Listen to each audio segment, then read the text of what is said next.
Track impacts from the winter storm with our Nate Fluharty, who's been following the weather and road conditions for us all week. And Nate, I ran into some trouble spots on my drive into work. So how are things looking where you are? Well, Shannon, still looking really rough on a lot of these side streets this morning as I continue to navigate North Shreveport. I was thinking yesterday, Groundhog Day.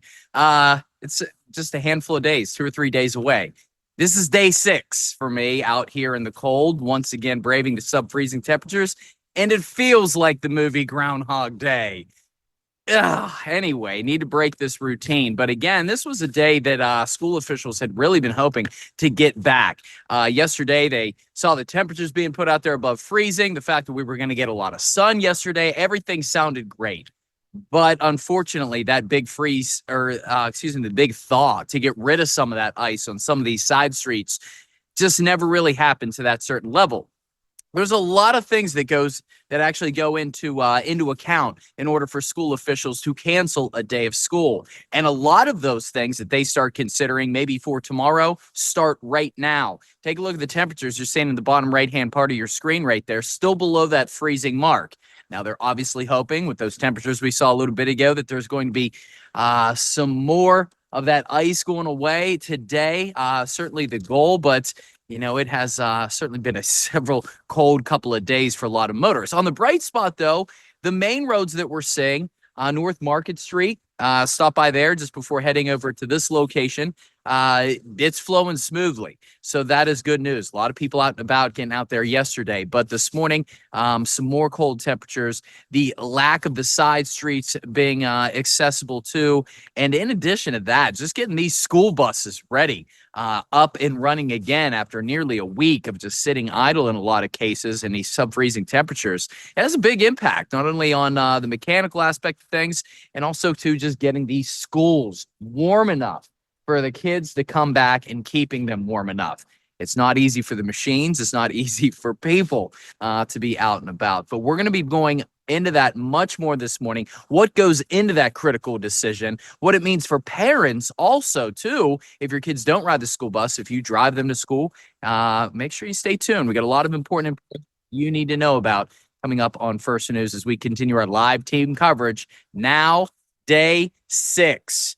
Will it ever end? I don't know. Sounds like Brian's going to have us going into another one. Boy, I can't wait. We love our lives. Let's go back to you, Shannon. Yeah, and you got to wonder too, Nate, for the kids and even parents who are walking them to get to school. I mean, you're talking icy sidewalks, icy driveways going up there to the bus drop off. I mean, that's always something to consider as well for those school administrators. You're exactly right, too. We just focus really on the roads, but I can tell you just around this elementary school, everything that's in the sun, great. Everything around it that's in the shade, there's still about a half an inch of ice on that, too. And you're talking school kids. You're going to make sure they're safe out there. Exactly. All right, Nate Fluharty, appreciate the live report. We'll be checking in with late throughout the morning. Continuing to track the impacts from the winter storm that slammed the Arklatex, and this is very important. Several school districts have now canceled classes again today, the 4th day in a row they've done so. KTBS 3's Nate Fluharty has been following the weather and road conditions for us all week. And Nate, parents, some of which may be expecting to go back to work, they are now looking at how do we provide for childcare this morning because kids are going to be staying home. No, Shani, you are 100% correct. Definitely a problem for a lot of parents out there too, but it has been a big problem for school officials as far as how to navigate this storm. Exactly when do we head back? And a lot goes into account. The temperatures in the morning, the road conditions, and so much more. Yesterday, I had a chance to speak with Caddo Parish Schools Superintendent Keith Burton, and he talked about the process that really goes into this and some important advice that parents need to know. Well, everything today is really just monitoring, first of all, road and bridge safety, ensuring that if our buses do roll early in the morning, that we can do so in a manner that's safe.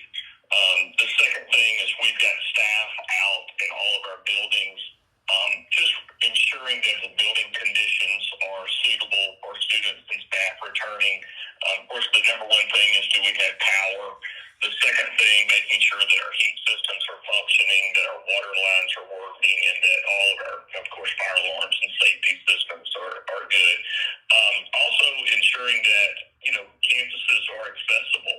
We don't want any shaded sidewalks that may have ice where a student or a staff member may arrive and then fall. So we have staff out. They're going to get back with our principals and our maintenance department by 2 o'clock today, giving us a full assessment of our schools and all campuses.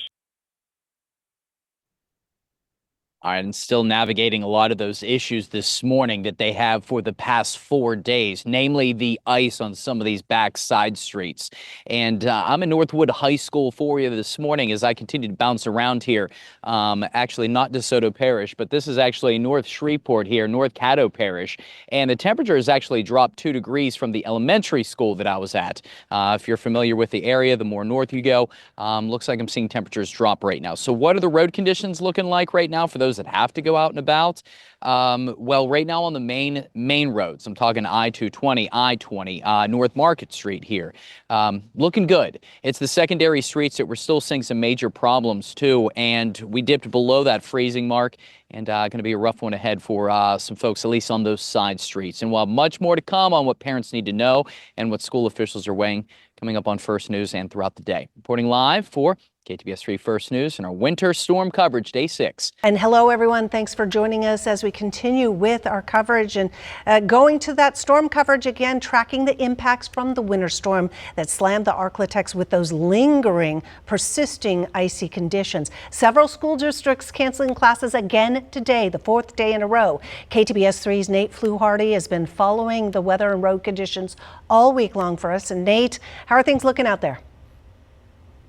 Well, Shannon, depending on where you are, it's good in some spots, not great, and it's still treacherous in many others. I'm live this morning at Northwood High School here in North Caddo Parish, where another day without school, day 4, of course, for not only the students and faculty here at Northwood High School, but school districts all across the Arklatex. And we've been reaching out to our local superintendents who have really had a lot on their minds when it comes to dealing with this winter weather. And one thing we've determined, or one thing we're told, that student safety remains number 1 when it comes to canceling classes. But a lot goes into that decision.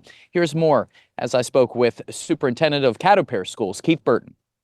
Well, everything today is really just monitoring, first of all, road and bridge safety, ensuring that if our buses do roll early in the morning, that we can do so in a manner that's safe.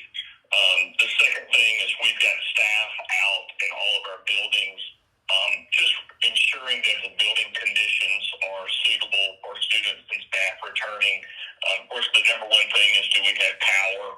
The second thing, making sure that our heat systems are functioning, that our water lines are working, and that all of our, of course, fire alarms and safety systems are good. Also ensuring that, campuses are accessible. We don't want any shaded sidewalks that may have ice where a student or a staff member may arrive and then fall. So we have staff out. They're going to get back with our principals and our maintenance department by 2 o'clock today, giving us a full assessment of our schools and all campuses. And it's been those overnight temperatures and early morning hour temperatures. And you can see right there on the bottom hand of your screen right there, still below that freezing mark. And one thing Superintendent Burton mentioned to me too, and this is something, Shannon, you touched on as well in our 5 a.m. news hour, is things may look like we focus a lot on the roadways, but even the sidewalks in and around the schools, they have to be oftentimes not only treated, but you got to get this ice up. And in some cases, like right here, this will sit in the shadows throughout the day and it's not going anywhere. And that's kind of the case around a lot of sidewalks, around a lot of our schools. And again, student safety remains at the very top of the list.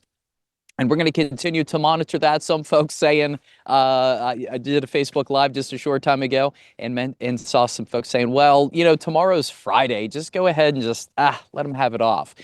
It sounds nice and everything, except for the fact that one thing Superintendent Burton touched on, they want to keep the kids into a routine as much as they possibly can. And this goes a long way in keeping them on track, keeping them on that curriculum, even if it is just one day a week, just to get them back into the groove. I think we can all agree that we're ready to get back into our normal routines and out of this mess, at least for one day. Day 6, by the way. Reporting live, I'm Nate Fluharty.